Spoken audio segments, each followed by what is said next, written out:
First of all, thank you, Chris, to give us this opportunity. We are very honored, and we want to bring here some light for what is going on in Brazil. My name is Eduardo Bolsonaro. I'm the most voted ever congressman in the history of Brazil, also son of President Bolsonaro and former chairman of the Foreign Affairs and National Defense Committee. I have always warned in my speeches in the Congress about the dangers of my country turning into a Cuba or Venezuela with their concentration camps. Today, unfortunately, I live in my own movie about the Gulag. And for those who think I'm exaggerating, I will cite here few simple names.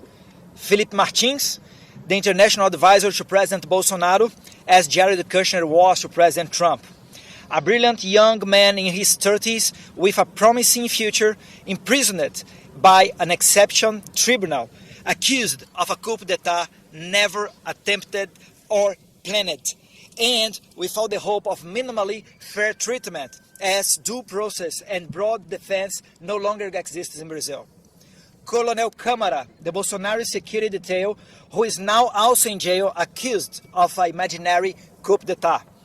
And like them, veterinarians, gospel singers, sign language interpreters, comedians as Bismarck Fugas, and even a homeless and a person diagnosed with a high degree of autism, all of them imprisoned, accused of a coup d'etat. It's very clear that all this oppression and cruelty is just a step towards the ultimate goal, to imprison my father, the president who dared to put the interests of Brazilians first. My father is now prosecuted and slandered in the most various ways. As in every tyranny, the limit of the ridiculous no longer exists. And he even faces the accusation of having committed the terrible crime of disturbing a whale. That's not a joke.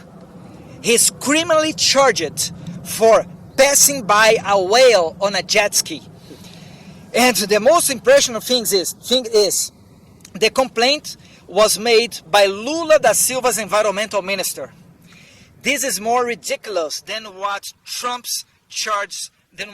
is having as charged here in the United States. My father is also accused of attempting a coup d'etat when he was no longer president. The judiciary, appointed by the Communist Party in power, want us to believe that my father waited to leave power, and when he no longer had the armed forces under his command, attempted a coup d'etat with elderly and unarmed women, all of these thousands of kilometers away from Brazil, when my father was in vacations in the United States. Going to the end, they want us to believe, Mr. Chris Smith, that women, elderly ladies, and all kinds of ordinary citizens, unarmed, are a danger to the rule of law.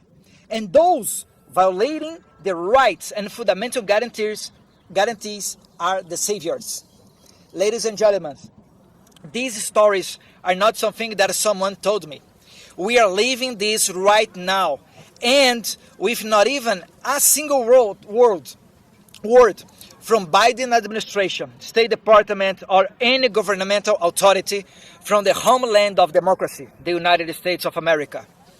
The dozen colleagues that are following me here also will talk about terrifying situations. Brazil, unfortunately, is not a democracy anymore. Thank you. Thank you very much. Thank you, Mr. Eduardo.